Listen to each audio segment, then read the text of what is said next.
Bienvenidos al podcast del Centro de Estudios sobre Procesos Constitucionales NATICUM, el espacio que une derecho y tecnología. Aquí podrás aprender sobre derecho constitucional, fiscal, administrativo y derechos humanos. Bienvenidos al episodio número 3 del podcast NATICUM. El día de hoy me acompaña la abogada Citlali Chan. Citlali, ¿cómo estás? Muy bien, Emanuel, muchas gracias. Un honor tenerte aquí. Vamos a hablar en esta ocasión de un amparo en revisión del 323/2014 que en sentidos amplios abarca sobre lo que es la parte de legitimación y la parte del derecho a la educación, que es el tema central de este episodio. Claro que sí, Emanuel. Bueno, pues justamente, y como ya lo mencionaste, vamos a estar hablando del amparo en revisión 323/2014. Me gustaría comenzar hablando un poquito sobre los antecedentes de este amparo en revisión. Y pues bueno, tenemos que asociaciones civiles constituidas para promover, impulsar, estudiar, coordinar y defender los derechos humanos, y en especial el derecho a la educación, y a la adecuada prestación de estos servicios públicos educativos, solicitaron un amparo, pues obviamente solicitando la protección de la justicia federal. En ese sentido, las autoridades que se señalaron como responsables, pues podemos encontrar entre ellas la Cámara de Diputados del Congreso de la Unión, así como al Auditor Superior de la Federación. También al Secretario de Hacienda y Crédito Público, como pues otras autoridades, pero pues estas son las principales señaladas. Claro, en el presente asunto, como bien dices, están las asociaciones civiles como la parte quejosa y las autoridades demandadas, que es la Cámara de Diputados del Congreso de la Unión. Y entonces las asociaciones civiles reclamaban de la Cámara de Diputados lo que es prácticamente que al emitir el presupuesto de egresos de la Federación en el año 2013, que como sabemos es una actividad que ellos hacen cada año, entonces nos dicen las asociaciones civiles que omitieron instruir a las autoridades administrativas competentes lo que es el manejo del Fondo de Aportaciones para la Educación Básica y Normal. Este fondo es específicamente para todo el área de educación, ¿no? En México tenemos, pues las escuelas necesitan de cierto fondo para su funcionamiento y cumplir con este derecho humano como lo es el derecho a la educación. Y es lo que se le reclamaba justamente al legislativo, mientras que al Auditor Superior de la Federación lo que se le reclamaba era la omisión, es decir, el no hacer de promover ante las instancias federales competentes las responsabilidades administrativas y penales. ¿Por qué? Porque cuando se hizo la fiscalización en este año, se notaron ciertas incongruencias en el manejo de este fondo. Entonces, eso es lo que se le reclamaba al auditor, de por qué no entonces fincaste responsabilidades, ya sean administrativas o penales. Y por último, pues tenemos al secretario de Hacienda, que se le reclamaba prácticamente lo que es la distribución de las dependencias federales y de las entidades federativas en ese mismo año, debido a que esta autoridad, el secretario de Hacienda y Crédito Público, no vigiló que justamente los recursos de ese fondo se destinaran para lo que estaba pues predicho, ¿no? Y es lo que se le reclamaban a estas tres autoridades en específico. Claro que sí. Bueno, pues continuando con la línea que acabas de dejar, justamente los preceptos constitucionales que la parte quejosa alegó como violados, entre ellos encontramos los artículos 3º, fracción 8ª, 31, fracción 4ª, y pues como sabemos, referente a la parte de las contribuciones, así como diversos preceptos relacionados con el derecho humano a la educación, previstos en la Constitución Política de los Estados Unidos Mexicanos, así como también en la Declaración Universal de los Derechos Humanos y también en el Pacto Internacional de Derechos Económicos, Sociales y Culturales, entre otros. Y pues bueno, continuando con el asunto, ¿qué fue lo que sucedió en esta demanda?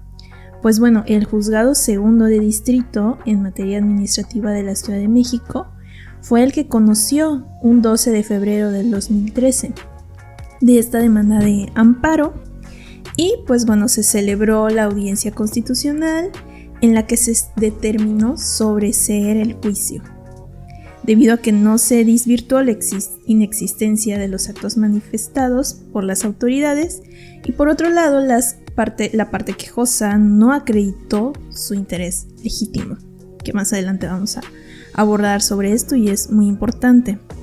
Y bueno, la parte quejosa ante esto interpuso el recurso de revisión, del cual conoció el 17º Tribunal Colegiado en materia administrativa del primer circuito.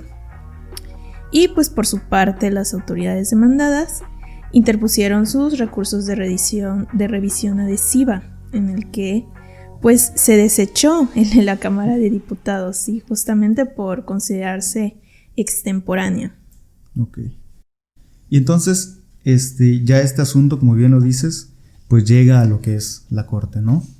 Entonces, en la Corte lo que pasa es que se da esta facultad de atracción con lo que podemos ver en la Ley de Amparo, en el artículo 40, y se decide, se admite a trámite, se determina entonces que para el abocamiento del asunto le corresponde al ministro Jorge Mario Pardo Rebolledo. Entonces, ahora bien, hablamos del interés legítimo. Sabemos que existe un interés simple, un interés jurídico y un interés legítimo. La manera en cómo podemos determinar o cómo podemos resolver este asunto es primero saber si existe realmente o no un interés legítimo de las asociaciones civiles. Entonces vamos a regresar un poco de la sentencia que obtuvimos del juzgado de distrito, en donde se sobresee el amparo, porque considera la juez que no hay una legitimidad, ¿no? Sí. De esta asociación civil.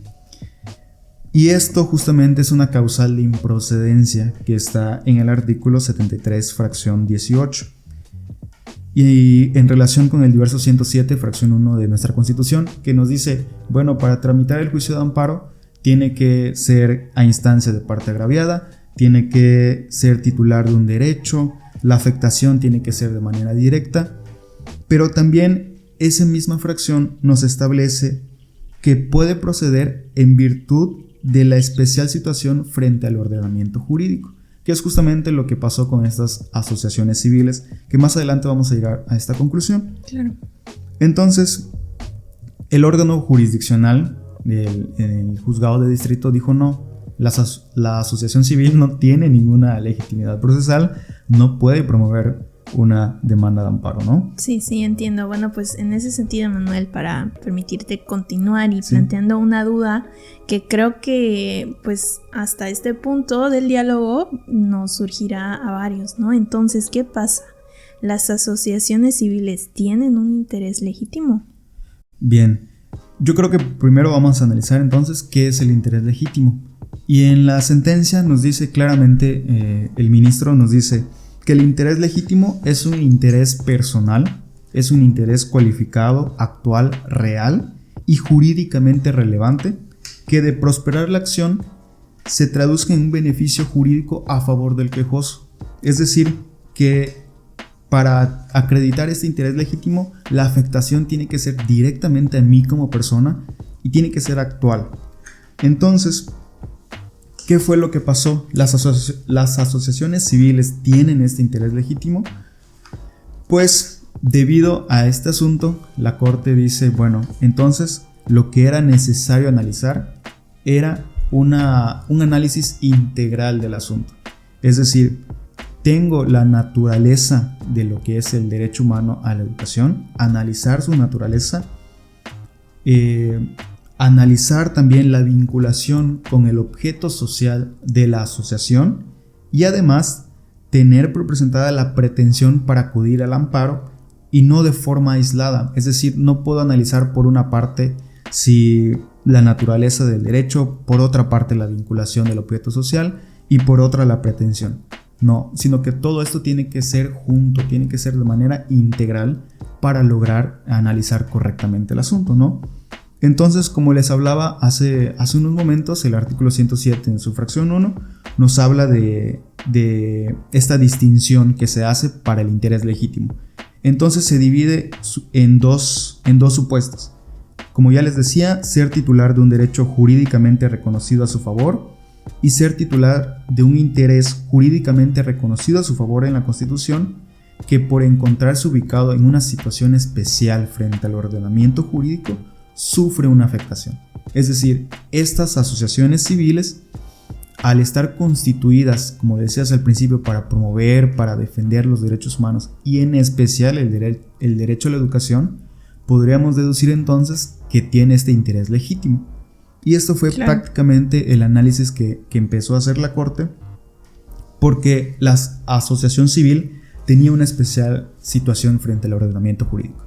Es decir, tal vez no tenía una afectación directa como podría ser, no sé, un estudiante, ¿no? Que tiene una afectación directa y es muy sencillo determinar el interés jurídico y legítimo.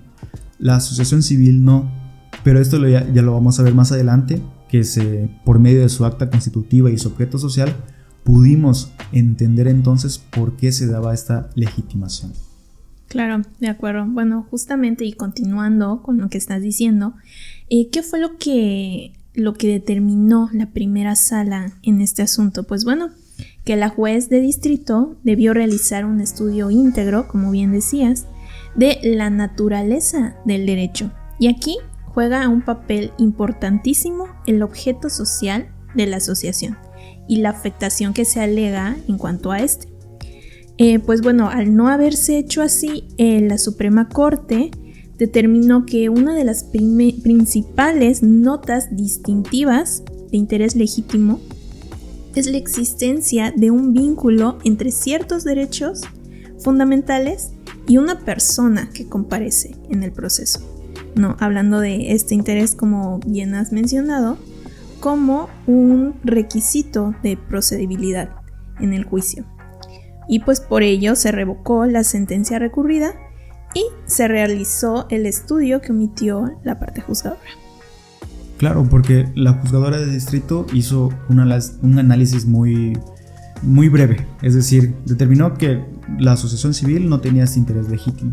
Y como bien dices, probar este interés es un recurso, es una parte del proceso que se tiene que acreditar, sí, para que podamos promover. Un requisito muy, muy importante, ¿no? Dentro de la legislación de amparo, como antes mencionabas. Y pues bueno, abonando un poco más dentro de lo que significa el derecho a la educación. ¿Qué es este derecho a la educación? ¿En dónde está regulado? ¿Qué se ha dicho al respecto constitucionalmente y tal vez en algún tratado internacional? Sí, bien. Este derecho es primero un derecho humano. Entonces se encuentra en la primera parte de nuestra Constitución, específicamente en el artículo 3. Ahí tenemos que todos tenemos el derecho a la educación. Pero bueno, ¿qué es el derecho a la educación? El derecho a la educación es un derecho social, es decir, le pertenece a la sociedad, ¿no? A todo ser humano.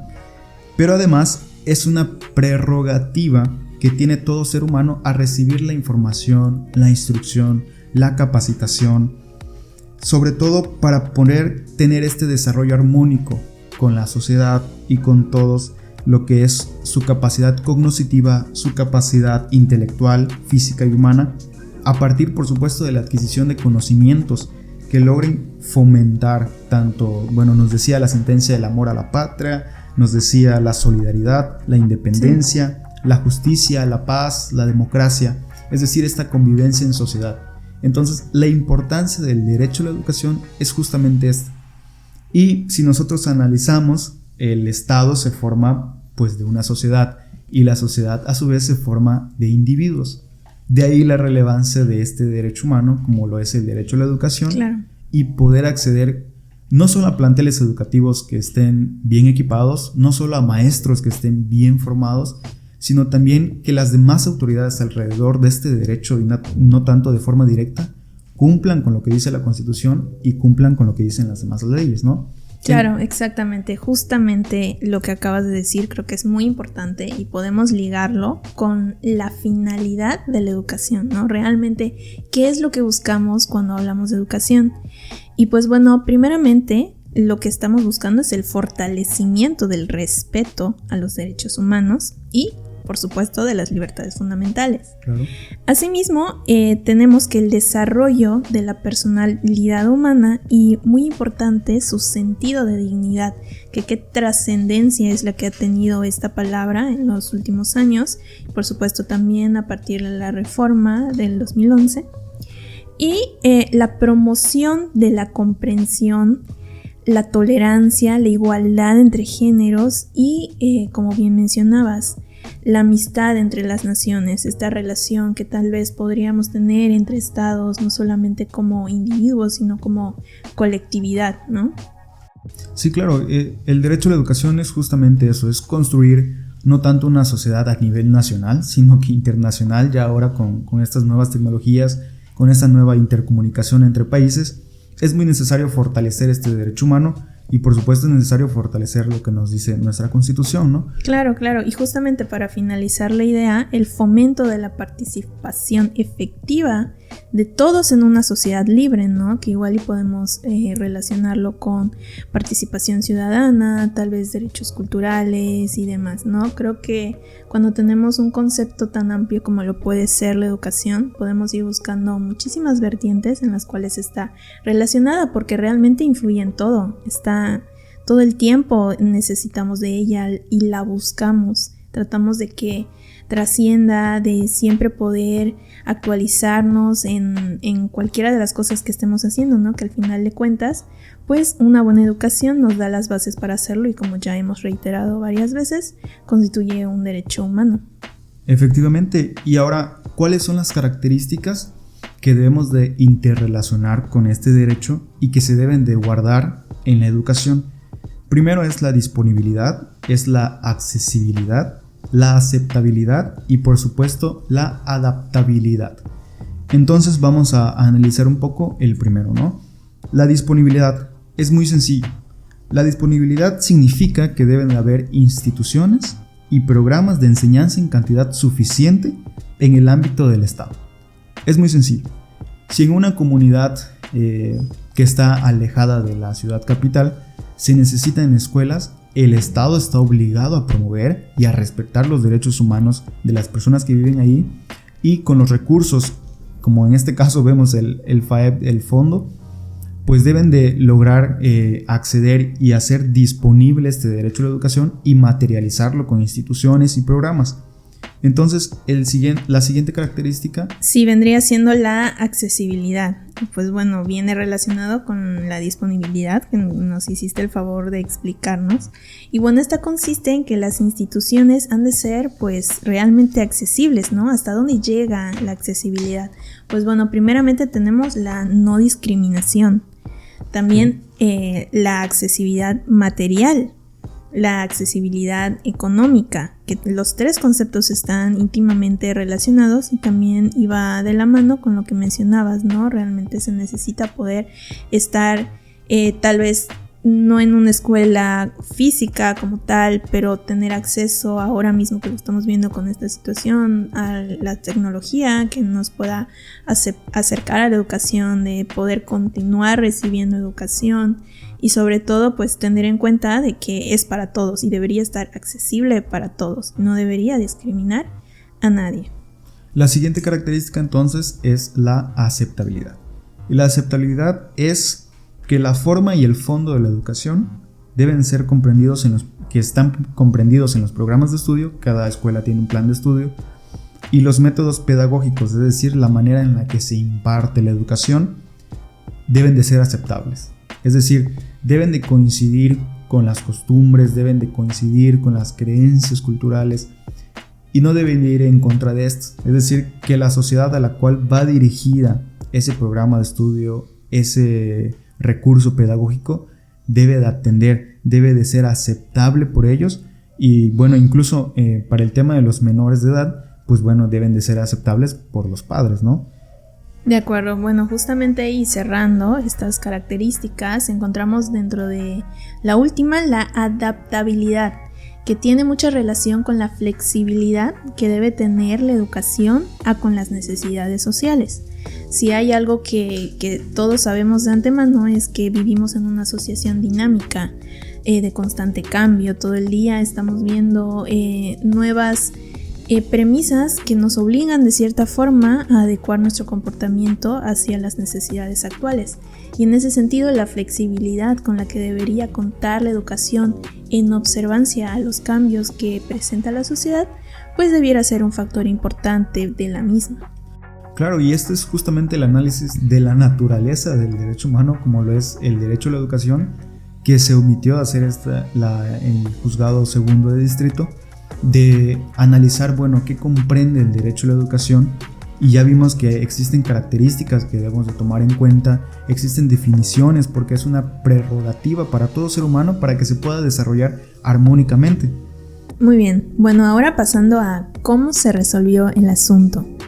Recordando y sintetizando, la parte quejosa señaló 4 específicos actos reclamados y el principal radica en que la autoridad no da cumplimiento expreso a las facultades que derivan de la propia identificación de la Auditoría Superior de la Federación respecto de las cantidades que bien señalabas que no fueron destinadas al fin para el que se tenía en un principio previsto. Claro, en la primera sala de la Suprema Corte llega a esta conclusión en donde, como ya vimos, se acredita el interés legítimo de la asociación civil. Se acredita también que existe una vulneración a su esfera jurídica por su especial situación frente al ordenamiento jurídico, y entonces determina que sí hay una obligación no solo constitucional sino también convencional del Estado. ¿Para qué? Para garantizar, cumplir y hacer efectivo este derecho humano como lo es el derecho humano a la educación, ¿no? Entonces sí se determina la responsabilidad de la Auditoría Superior, porque en su informe anual se nota que hay irregularidades en el manejo de este fondo. Sí. Y la Corte le dice, pues determina las responsabilidades, ya sean administrativas o penales, de aquellos servidores públicos que hicieron tales actos, para que se logre restituir, ¿no?, el daño que se le hizo a esta asociación civil, que pues tenía en su objeto social promover y defender el derecho humano, específicamente a la educación. De acuerdo, excelente, Manuel. Y justo, para finalizar, y creo que hablo por ambos, es de reconocerse la labor que hacen las asociaciones civiles en el fomento y la promoción de los derechos humanos, y en particular en este singular caso del derecho a la educación. Claro, es de vital importancia la participación de las asociaciones civiles porque forman parte también de nuestra sociedad. Eso fue todo por el episodio número 3, esperamos que les haya gustado. Gracias por los que se quedaron a vernos y a escucharnos hasta el final. Nos vemos en el próximo episodio. Hasta luego, gracias, y queden pendientes de las redes sociales. Gracias por habernos escuchado. Recuerda seguirnos en nuestras redes sociales como @naticum o visita nuestra página de internet www.naticum.com para todo el contenido en materia constitucional, fiscal, administrativo y derechos humanos.